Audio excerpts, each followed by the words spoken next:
Hello and welcome to your channel as they like it. क्या आप जानते हैं कि सुप्रीम कोर्ट ने रिसेंटली स्ट्रेस किया है कि बेल लॉ को रिफॉर्म किया जाए? और क्या आपको पता है कि बेल प्रोविजंस क्या हैं सीआरपीसी में और क्या इसमें रिफॉर्म्स कोर्ट्स ने सजेस्ट किए हैं? तो आइए जानते हैं ये कंप्लीट टॉपिक।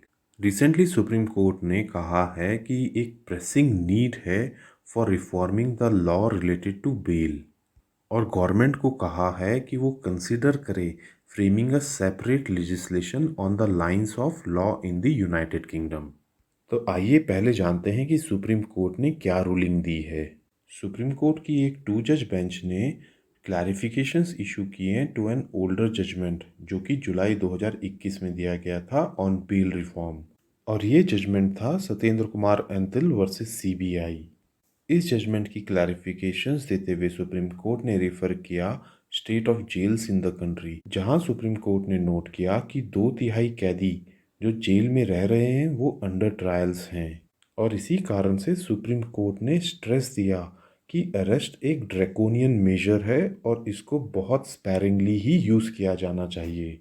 सुप्रीम कोर्ट ने इन इनडिस्क्रिमिनेट अरेस्ट्स को लिंक किया with the magistrate ignoring the rule of bail to the colonial mindset. आइए जानते हैं क्या है लॉ ऑन बेल। जहाँ तक सीआरपीसी की बात है तो सीआरपीसी यानी कि code of criminal procedure does not define the word bail. यहाँ पर सिर्फ कैटेगराइज किया जाता है ऑफेंसेस को under Indian penal code as bailable और non bailable.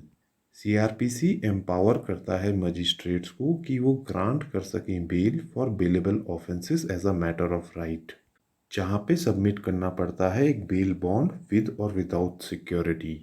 Non bailable offences cognizable होते हैं। कॉग्निजेबल का मतलब वो ऑफेंसेस जिसमें पुलिस ऑफिसर्स अरेस्ट कर सकते हैं इवन विदाउट अ वारंट।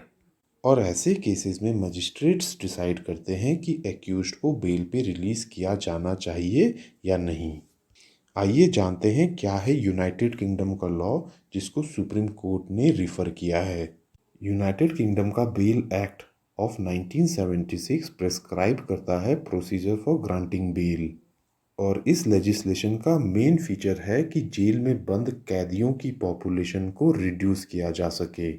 इस एक्ट में कहा गया है कि जनरली बेल ग्रांट की जानी चाहिए एक्सेप्ट इन सर्टेन केसेस। यहाँ पे बेल रिजेक्ट करने के लिए प्रोसिक्यूशन को वो ग्राउंड्स दिखाने पड़ते हैं कि डिफेंडेंट बेल पर सरेंडर नहीं करेगा, या फिर वो बेल पर कोई और ऑफेंस कमिट कर सकता है, या फिर वो इंटरफेयर करेगा विद द विटनेसेस या ऑब्स्ट्रक्ट करेगा द कोर्स ऑफ जस्टिस। कहने का मतलब ये है कि यूके लॉ के अंडर जनरली बेल दी जाती है और बेल बहुत ही एक्सेप्शनल केसेस में ही रिजेक्ट होती है। आइए जानते हैं कि अब सुप्रीम कोर्ट ने जो रूलिंग दी है in the form of guidelines वो क्या कहती है। First guideline is on separate law for bail. Supreme Court ने कहा कि सीआरपीसी, जिसमें कि अमेंडमेंट्स रेगुलरली की गई हैं सिंस इंडिपेंडेंस, लेकिन इसमें लार्जली रिटेन किया गया है ओरिजिनल स्ट्रक्चर जो कि कॉलोनियल माइंडसेट को दिखाता है। कोर्ट ने ये भी कहा कि डिस्पाइट इट्स रूलिंग्स, सीआरपीसी जो है वो अरेस्ट को एक फंडामेंटल लिबर्टी इशू समझता ही नहीं है। सुप्रीम कोर्ट ने हाईलाइट किया कि मजिस्ट्रेट्स भी डिस्क्रिशनरी पावर्स का यूनिफॉर्म इस्तेमाल नहीं करते हैं, और इसी कारण से सुप्रीम कोर्ट ने एडवाइस किया कि एक सेपरेट लॉ जो कि डील करता हो with the grant of bail should be enacted. Second issue जिस पे सुप्रीम कोर्ट ने बात की वो है on indiscriminate arrest.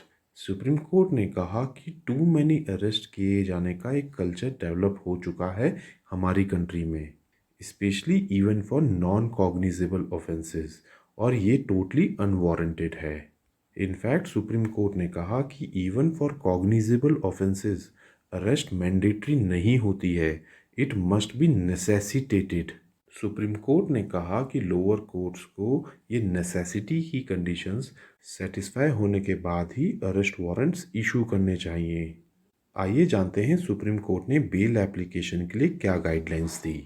Supreme Court ने कहा कि जब भी एप्लीकेशन को कंसीडर किया जा रहा हो under section 88, 170, 204, 209 of the code, तब बेल एप्लीकेशन के लिए इंसिस्ट नहीं किया जाना चाहिए। और इन सर्कमस्टांसेस में मजिस्ट्रेट को रूटीनली कंसिडर करना चाहिए ग्रांटिंग बेल। आइए जानते हैं सुप्रीम कोर्ट ने क्या डायरेक्शन दी to the states. Supreme Court ने सभी स्टेट गवर्नमेंट और यूनियन टेरिटरीज को भी डायरेक्शन दी कि वो फैसिलिटेट करें स्टैंडिंग ऑर्डर्स, ताकि सभी कोर्ट्स कंप्लाई करें विद द ऑर्डर्स और इससे इनडिस्क्रिमिनेट अरेस्ट्स को कंट्री में रोका जा सके। तो दोस्तों, ये थी हमारी coverage on the recent ruling of the Supreme Court on the bail reforms. अगर ये वीडियो आपको पसंद आई हो तो हमारे चैनल को लाइक एंड सब्सक्राइब करें। Thank you.